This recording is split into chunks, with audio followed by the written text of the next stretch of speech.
You're listening to PetLifeRadio.com. Working Like Dogs is brought to you by Dog.com.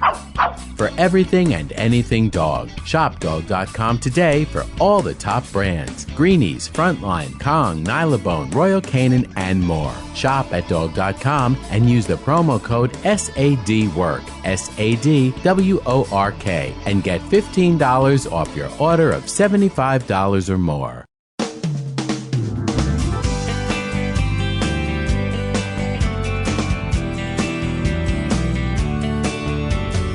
Hello and welcome to Working Like Dogs on Pet Life Radio. Thank you for joining us today. We're your hosts. My name is Marcy Davis and my trusty service dog Whistle. And Whistle and I are thrilled to be with you today to talk about our favorite subject, working dogs and working animals. And today our guest is Larry Chilcote. And Larry is a veteran of the United States Air Force, and he's also one of the leaders who's working to secure a national monument for military working dog teams. And Larry's going to talk with us today about his efforts along with his experience as a military dog handler. So we'll be right back after these quick messages with Larry Chilcote.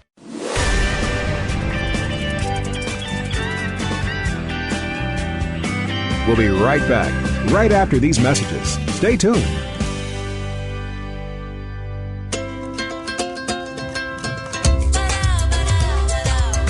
At Petco, we really love pets. There isn't anything we won't do to make sure they're getting the best products and the best care. So when you ask us a question like, so how do you feel about cat condos? We can say from experience, Feels like home for her. Enter the code WORK10, WORK, the number 10, and get 10% off any order. No minimum at Petco.com. Celebrate your special occasion and give her this classic semi-eternity band created with 1-carat brilliant diamonds, channel set in 14-carat white gold. Exclusively yours from ice.com. Free shipping over $150, free returns, and 30-day money-back guarantee. Go to ice.com and use promo code ACTFP and get 20% off your purchase. Or use promo code ADTFP and get 20% off at diamond.com. Ice.com or diamond.com. Get 20% off from Pet Life Radio.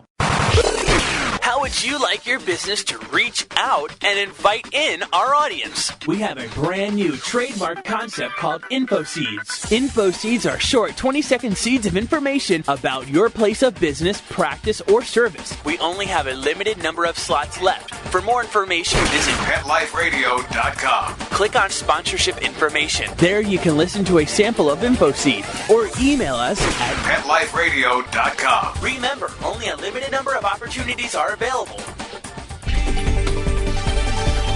This year, Americans are expected to spend a jaw-dropping $36 billion on their pets. From lighted leashes to high-end spa products, the discriminating pet owner can find just about anything to pamper his or her pet.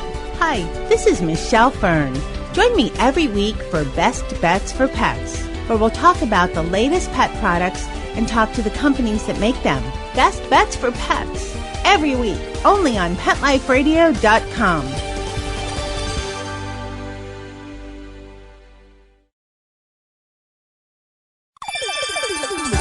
Let's Talk Pets on PetLifeRadio.com.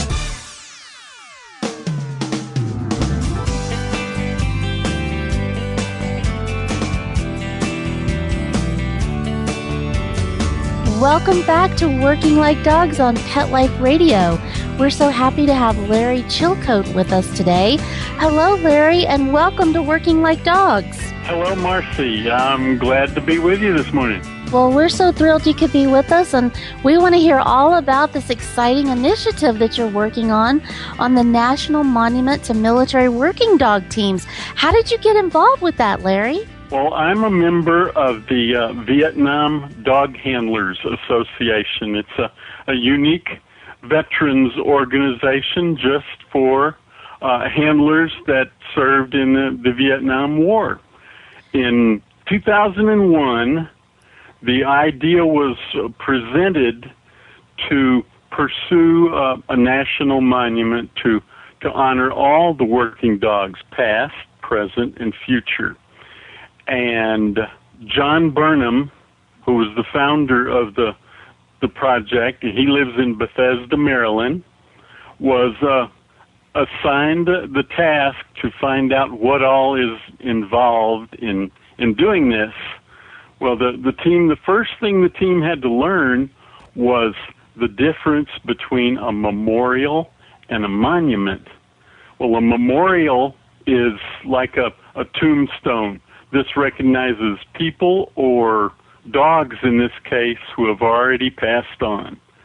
A monument is a living representation. It represents the dogs in this case, past, present, and future, and it requires Senate, congressional, and presidential approval.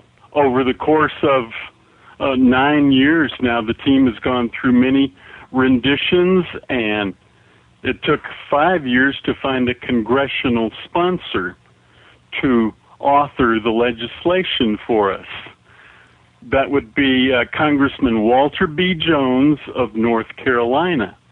He wrote the legislation, and President Bush signed it into law in 2008. So in the last 2 years, our 3-member team, that would be myself and John Burnham and Richard Deggans of Plano, Texas, we've made a lot of progress, and we are now fully authorized to place this monument at Fort Belvoir, Virginia.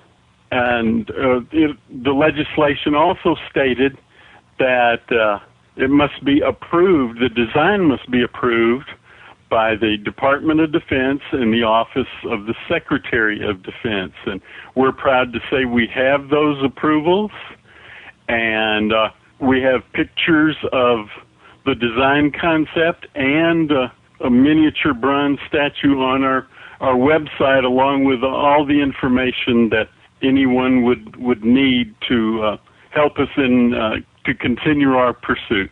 Well, that is so impressive, Larry. You guys have been so busy. I mean, that's a lot of work and planning and effort, and I just commend you and the team for doing that. That's just so wonderful. Well, Marcy, it's truly a labor of love. These dogs, whether there was an initial contact with the enemy or not, they saved our lives. They've been saving lives since World War I and continue today in Iraq and Afghanistan. They're just fantastic soldiers, and they deserve our respect and this national monument. Yes, they do, and I am so glad that that is finally happening. I was over in London earlier this year, and I saw their memorial to working dog teams, military teams, and it was such a beautiful monument. So when I heard about the monument that you're working on, I just thought it was so overdue and so wonderful that that's finally going to be happening in the United States. And what a process that you've had to go through. So who actually designed it, Larry? Well, that's an interesting question. And there was a Marine dog handler who was killed in the line of duty in Iraq. His name was Dustin Lee, and he was a Marine handler, and John Burnham and Congressman Jones, who's our legislative sponsor, helped that family get his dog retired to the family of Dustin Lee. And he was the first dog to be officially retired to a family. And it was quite impressive. And his Dustin Lee's uncle contacted John and asked him what he could do to help. Well, as it turned out, he was a graphic designer. So based on using our input on what we saw or what we would like to see in this monument, he created the design concept for us. It took many renditions, but we were proud that a family member of a fallen handler was an important part of the process. Oh, yeah, that just makes it that much more endearing to have that connection. Yeah, that's beautiful. Well, can you describe the design for our listeners? I sure can. It's going to be really in two parts. The main part will be a platform with today's current dog handler in the middle and slightly to the rear. On both sides of him will be represented the four major breeds of dogs that have served in the U.S. military. That would be the Doberman Pinscher, which was World War I, the German Shepherd, which was Vietnam to present, the Labrador Retriever, also Vietnam to present, and the current, or most recent, that's from the Gulf War to present, would be the Belgian Malinois. Belgians are not that familiar to a lot of folks, but they are similar to the German Shepherd and are short-haired and work better in the heat of Iraq and Afghanistan than the Shepherd. So they've been a great addition to the military and kind of get in line with the others in saving our troops' lives. Well, I love that how you've got the different breeds. That's so great because not only does it recognize these dogs that deserve the recognition so tremendously, but it also educates people about the different types of breeds that have been used and that are currently being used. So that was a really clever idea. The dogs and the handler will be life size and a half, which for the handler would be 9 foot. And the dog is also life size and a half to make them kind of bigger than life is what we were looking for. And behind this pedestal, as we call it, will be a history wall in granite, which will tell the story of how the military working dog program was started and its different as it moved across history to present. And on the back side of the wall will show different graphic pictures of each of these dogs during different confrontations that the U.S. has participated in. Oh, that's wonderful. Well, tell me, how much does something like this cost? Because it just sounds remarkable. Now you've hit our stumbling block. Yeah. And that's going to be our issue from now on is that we need $950,000, which will cover the artists, the bronze, the granite, the shipping, the landscaping, to get everything put in place and set up a perpetual care fund. It's a real tough time to get donations or monetary gifts of any kind from folks, but we are working pretty much day and night to contact these people and individuals, corporate sponsors, clubs, veterans organizations. We're putting the word out that we need your help and appreciate anything that can be done to make our dream come true. Well, and how can people make a donation, Larry? Is there a website? Is there a telephone number? Let's send them to our website. This is the John Burnham Monument Foundation, and the website address is www.jbmf.us. On this site are pictures and information. There's a mailing address for our bank in Washington, D.C., and also a PayPal portion with a button where you can make PayPal donations online. I want to add that we are a registered 501c3 charity, and all donations are tax deductible. Well, you guys are certainly making it easy for people to donate with all of these structural things in place, with PayPal, with having your 501c3 status.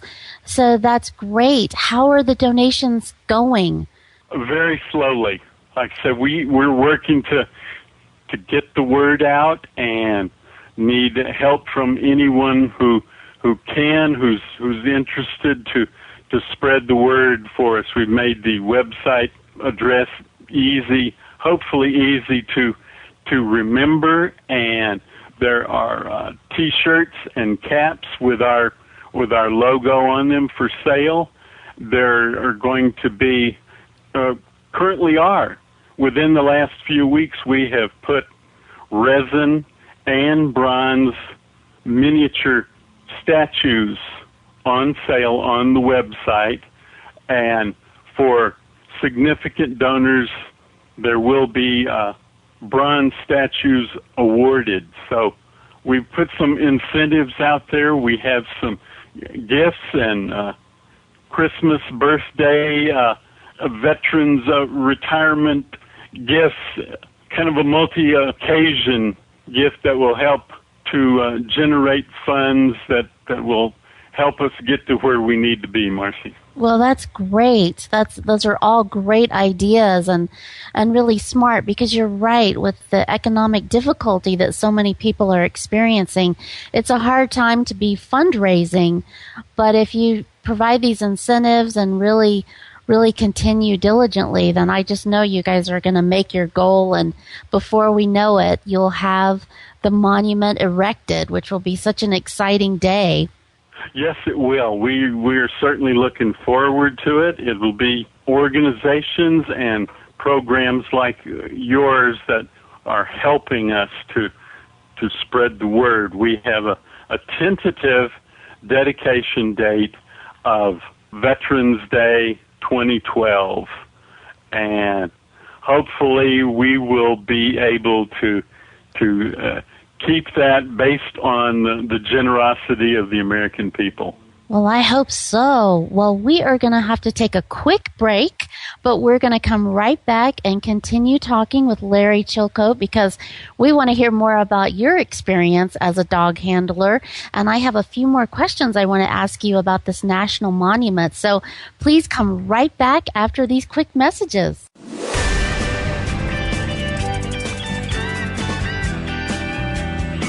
We'll be right back, right after these messages. Stay tuned. Love your pets but wish their medications were a lot less expensive? They are at 1-800-PET-MEDS. You'll not only save on flea and heartworm medications, but on prescriptions for arthritis, incontinence, thyroid, and more. And you get fast service, free shipping, and a 100% satisfaction guarantee. Plus, our licensed pharmacists ensure accuracy, monitor drug interaction, and more. See why over 5 million people have trusted their pet's health to 1-800-PET-MEDS, America's largest pet pharmacy. Call now or order online. Go to petmeds.com/work, WORK, to get 10% off any order and free shipping on orders of $39 or more at petmeds.com. FTD's network of over 40,000 florists around the world have been creating beautiful handcrafted arrangements for 100 years. Each arrangement is delivered the same day and backed by FTD's 7-day satisfaction guarantee. For a century, people have trusted their most important occasions to the flower experts at FTD. Since Pet Life Radio is all about puppy dogs and flowers, our listeners, that's you, can get a 20% discount on your order. Just go to fluorop.com and use the code WORK1234 at checkout, FLEUROP.com, code word WORK1234. There's a movement afoot, ShoeBuy.com. Join the millions of people who shop ShoeBuy.com's over 400 brands and 500,000 products. Order now and get free shipping and free return shipping. ShoeBuy.com, the world's greatest shoe store. Walk your dog in style and comfort. Enter the code WORKING, WORKING, at checkout and get a 10% discount plus free shipping at ShoeBuy.com. Hi, this is Tim Link, host of Animal Rights on Pet Life Radio. Join me as we feature interviews with best-selling pet-related authors, award-winning writers, journalists, and bloggers. And we'll tell stories about the animals and interesting topics about the animals in our lives. Each of the interviews will give you a first-hand knowledge about why the authors and writers chose a particular story, what the feature animals meant to them, and what has become of those animals that we've talked about. And of course, I'll also share stories from my own books, blogs, articles, and experiences. So be sure to join me and the writers and authors on Animal Rights. Every week on demand, only on PetLifeRadio.com. Let's talk pets. Let's talk pets On Pet Life Radio. Pet Life Radio. PetLifeRadio.com.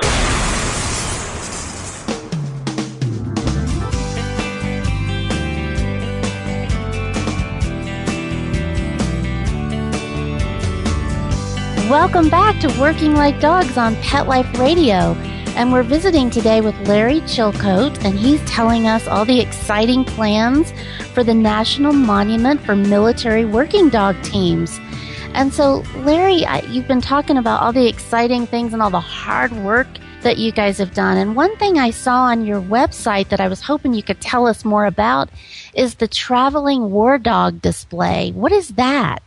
That is a project of the Vietnam Dog Handlers Association that kind of tours the country. It's one individual, a guy named Johnny Mayo from Mississippi, and he has created a memorial to the dogs that served in Vietnam. He has created kennel tags for all of the dogs that served, and he presents those in a very heartwarming way and shows how many dogs served. 4,000 dogs served in Vietnam, and 10,000 handlers served in Vietnam. And he shows approximately 250 of them that were returned to the United States. The rest were left behind, declared excess equipment, and left behind. It's a sad story to tell. That situation has been corrected, and as I said earlier, if a dog meets the criteria of the military, he will be retired to civilian life, to live out his life as a civilian, which is quite a turnaround from what happened to those that were left behind in Vietnam. Yeah, well, I'm so glad to hear that that's the new policy. And fortunately, we learn from our mistakes in a lot of cases. And this is one that I'm really glad that we have as a country and have that new policy.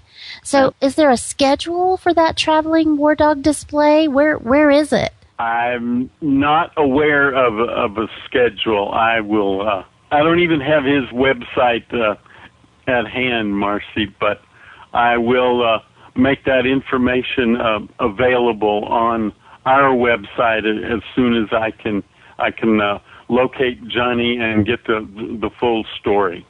That'd be great. Mm-hmm. That'd be great, because I think it's just so important to, as we said, to educate people about these dogs and their handlers and the amazing work that they do.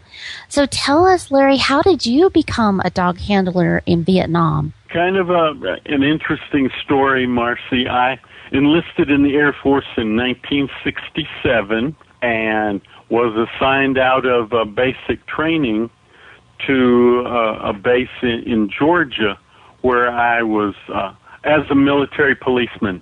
And at that base, I was assigned to law enforcement. At that time, there were 3 different groups of military policemen in the Air Force. There was law enforcement, security, and canine. And I was assigned to law enforcement initially.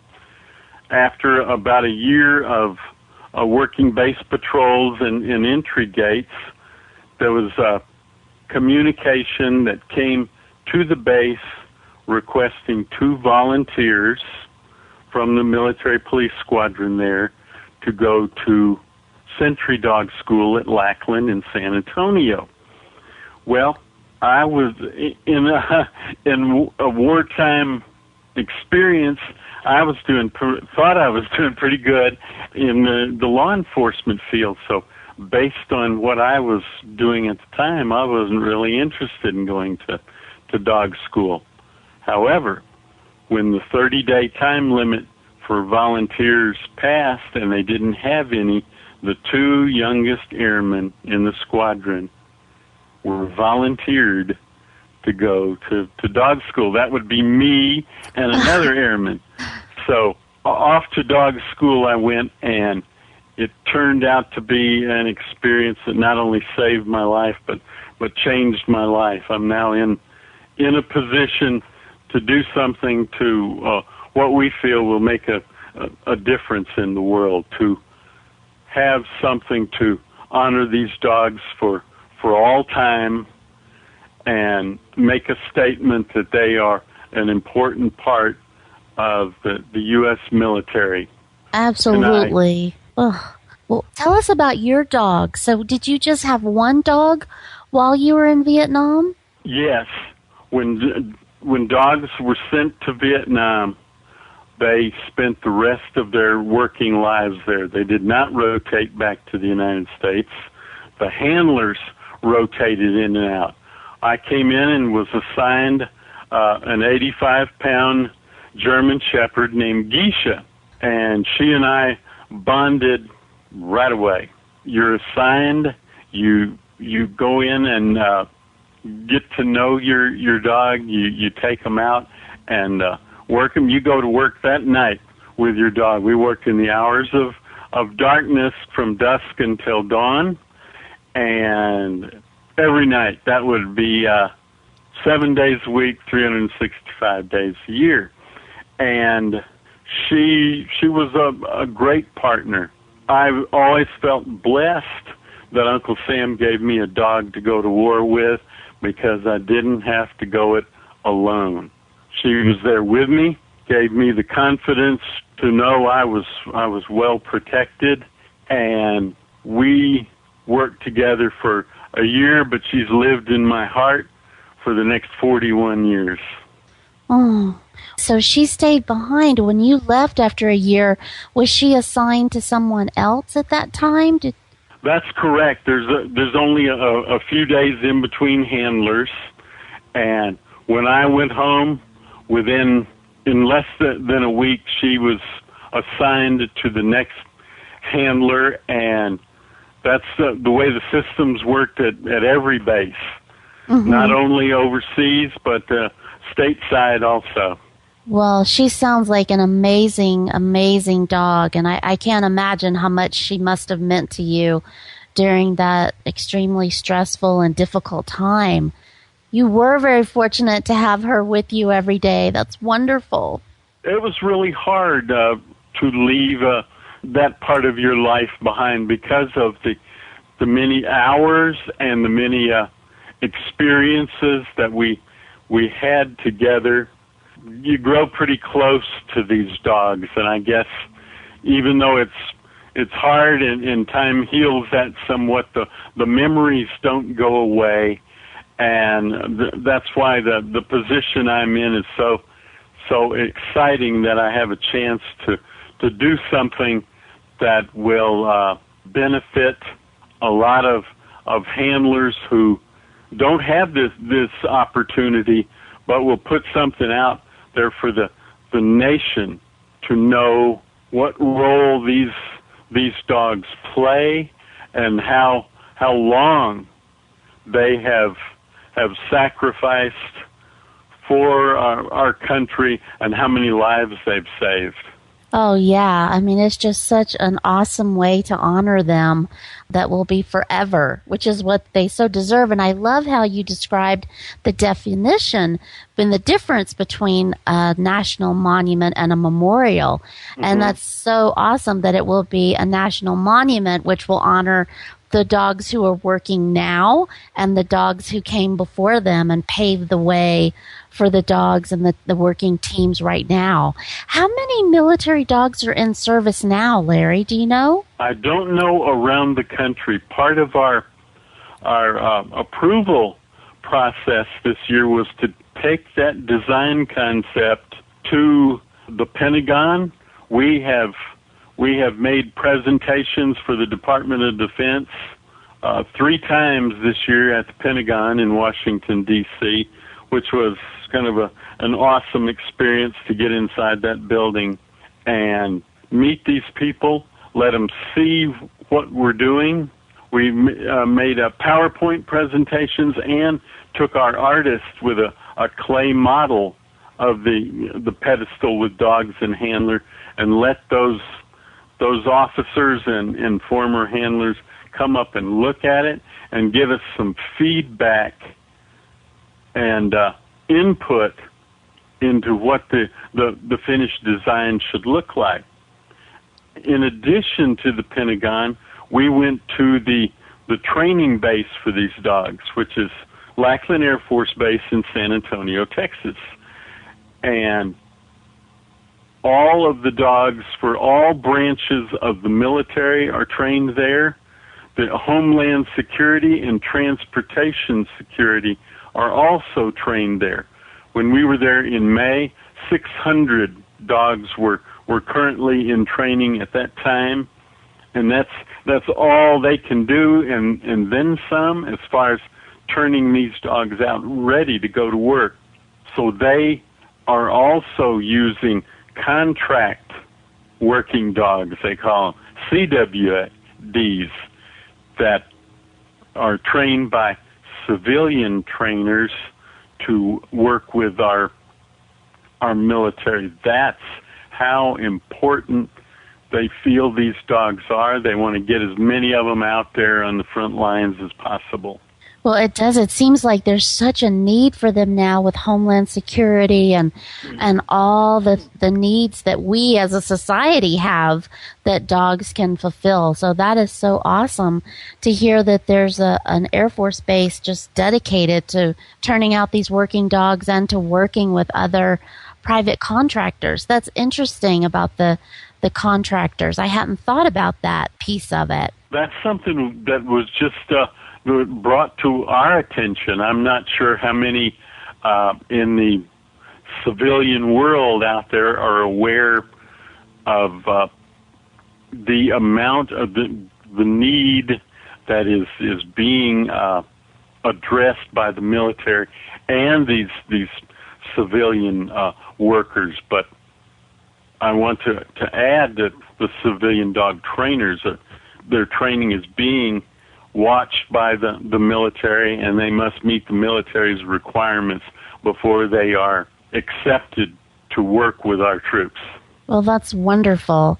Well, I just can't thank you enough for coming on today and visiting with us about this. And I certainly, Whistle and I wish you all the best. And we want to make a contribution to the National Monument. And I urge all of our listeners to please join us in doing that, because I'm sure that every little bit counts, no matter how large or how small.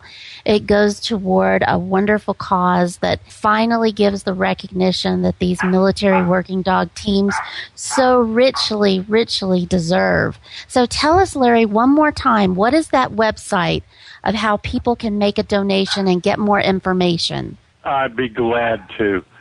The website address is www.jbmf.us.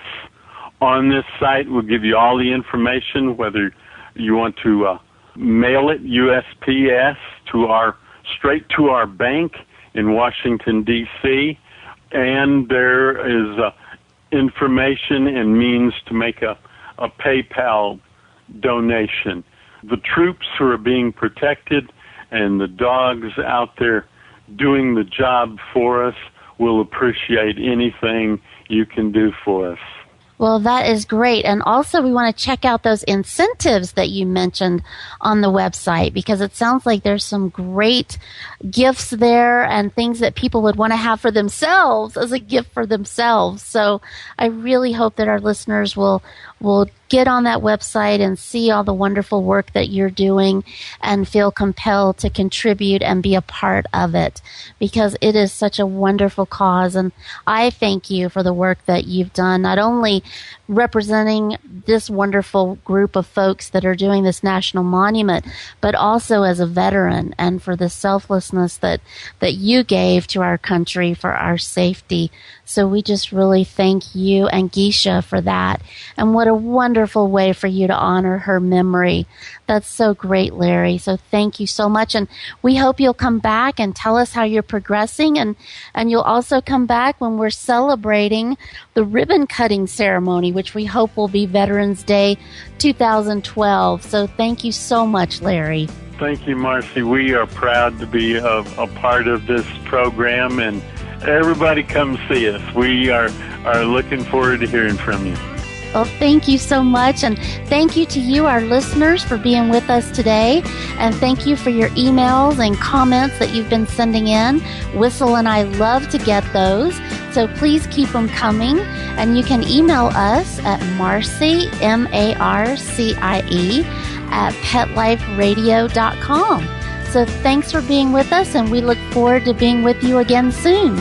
Take good care. Let's Talk Pets, every week on demand, only on PetLifeRadio.com.